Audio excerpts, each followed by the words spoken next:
On Easter Sunday, two of Jesus' many disciples were walking along the road to Emmaus. Emmaus was about 7 miles outside of the city of Jerusalem. And as they were walking, they were talking about everything that had happened. While they were talking, a man came up to them and started walking with them. The man asked, "What are you talking about?" And they just stood there, surprised and sad. Then one of them, his name was Cleopas, said, "Are you the only one in Jerusalem who hasn't heard what's happened during the last few days?" And the man asked, "Well, what's happened?" And they began to tell him about all the things that had happened to Jesus. He was a man of God, a prophet, dynamic in work and word, blessed by both God and all the people. Then our high priests and leaders betrayed him, got him sentenced to death, and crucified him. We had our hopes that he was the one about to deliver Israel. And now it's the third day since these things happened, but we're completely confused.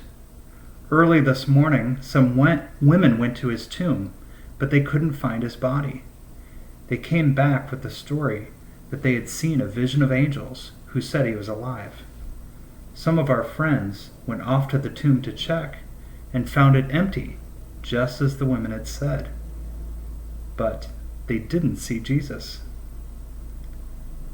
Then the man said to them, "Why can't you simply believe all that the prophets had said? Don't you see that these things had to happen? That the Messiah had to suffer and only then enter into his glory?" Then he started at the beginning with the books of Moses and went on through all the prophets, pointing out everything in the scriptures that had referred to Jesus. As they came to the edge of the village where they were headed, the man acted as if he were going on, but they pressed him. "Stay and have supper with us. It's nearly evening. The day is done." So they went in together to a home in the village.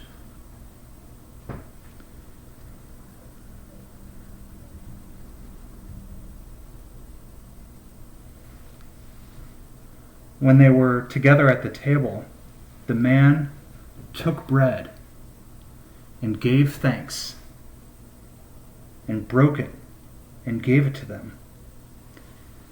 Then their eyes were opened about the man. They recognized him. This was Jesus.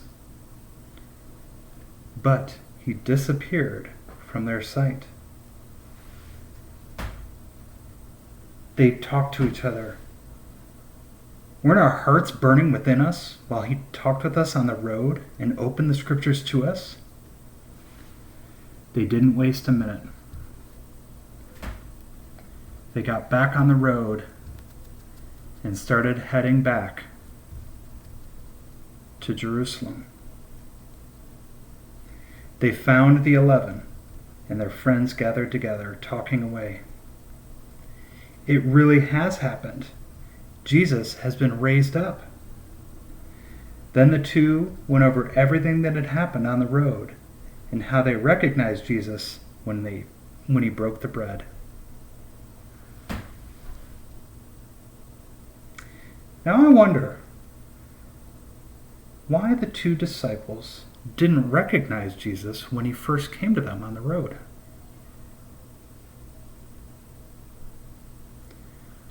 I wonder why they did recognize him when he broke the bread. And I wonder why Jesus appeared to these two disciples